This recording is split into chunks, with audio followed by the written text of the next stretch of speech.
Hello everyone, it's Shane Kanto, your Wasteland reviewer, and I'm here to review Resurrection.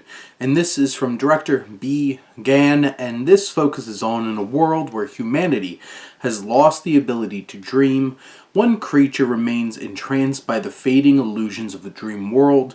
This monster, adrift in Reverie, clings to visions no one else can see until a woman appears, gifted with the rare power to perceive these illusions for what they truly are. She chooses to enter the monster's dreams, determined to uncover the truth that is hidden within.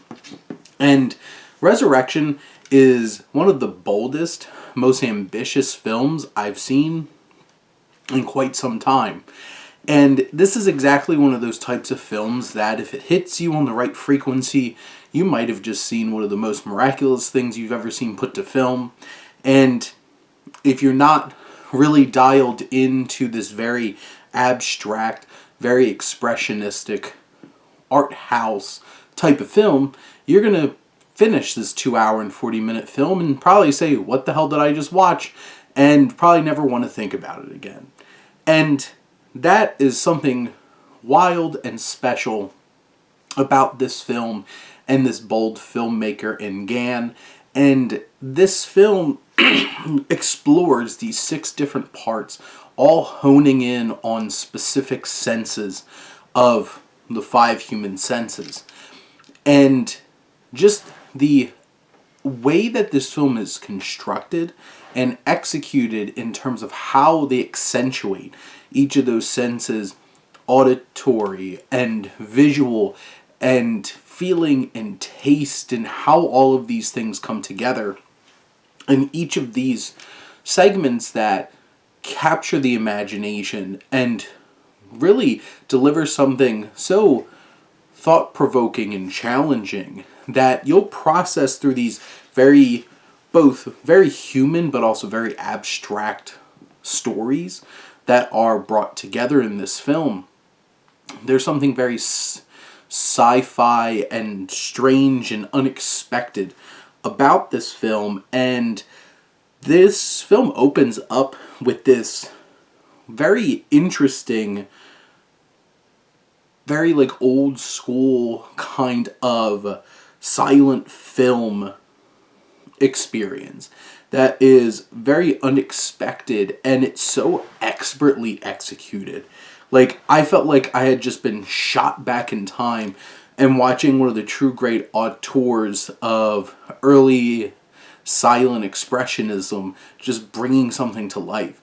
Each and every one of these segments is bold and ambitious and unbelievably artful in its own way, that it's really shocking. And there's something interesting about how each and every performance in this film fits exactly what it's going for.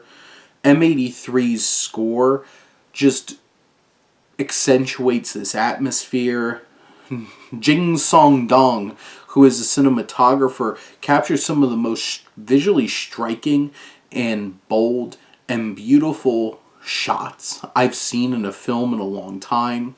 And there's just something so awe-inspiring about this experience.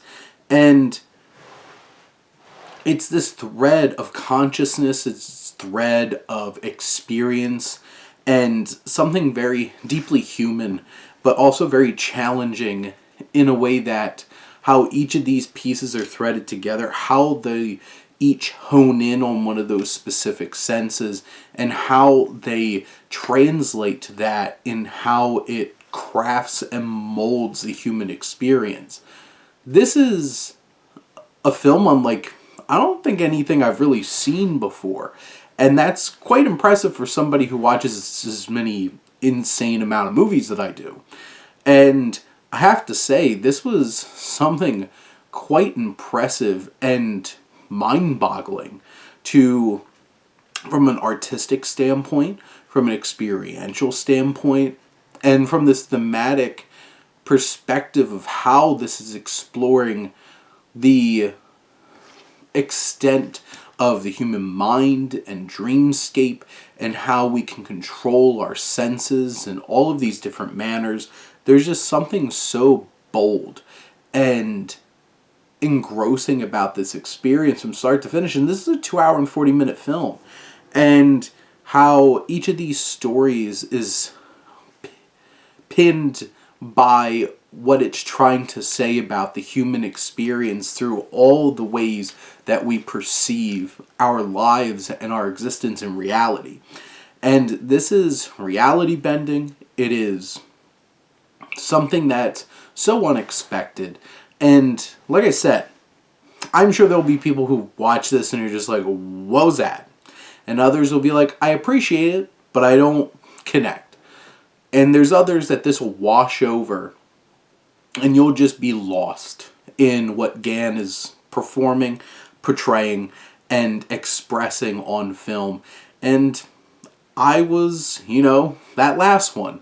This was something that I thought was truly special and one of the most impressive cinematic experiences I've had all year.